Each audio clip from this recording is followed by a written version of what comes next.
My name is Larry Dews. This is my audience. Cameraman.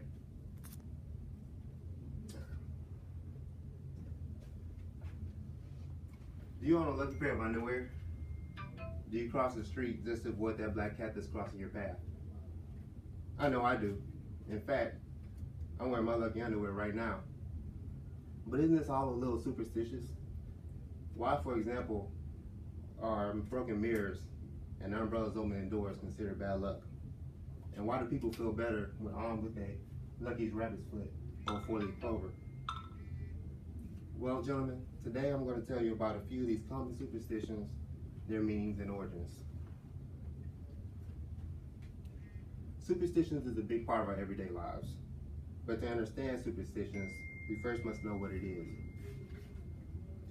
According to E. Rafford in the Encyclopedia of Superstitions, it says that it's the belief of practice resulting from ignorance, fear of the unknown, trust in magic, or chance, or false conception of causation.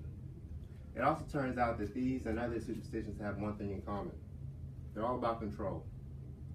Stuart Weiss, a psychology professor at Connecticut College, says that superstition gives us a feeling of control, even though we may not be in control. They also bring about the sense that we're actually doing something when we're actually not. For example, saying God bless you when you sneeze. Today it sounds like a courtesy, but it's actually an old religious superstition. This superstition is centered around the belief that the demon would lay inside the body of a sick person, causing the illness.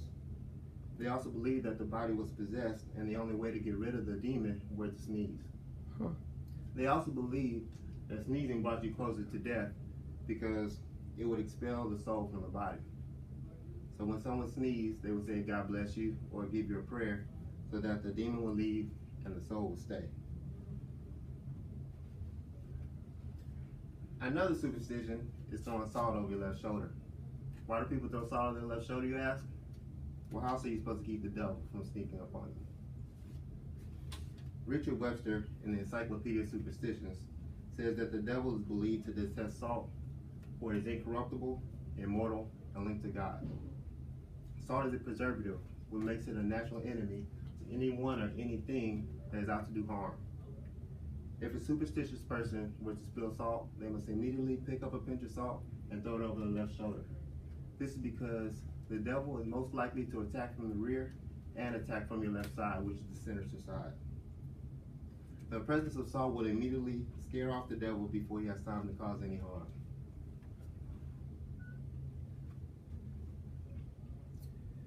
Lastly, how do you feel about Friday the 13th? Do you believe it to be a day of bad luck?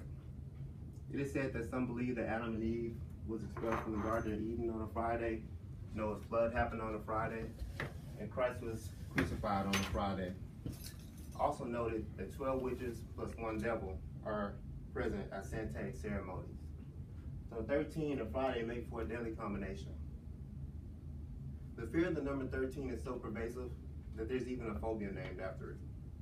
It's called triskaidekaphobia. Based on this phobia, airlines typically do not have a 13th row, and most tall buildings do not have a 13th floor.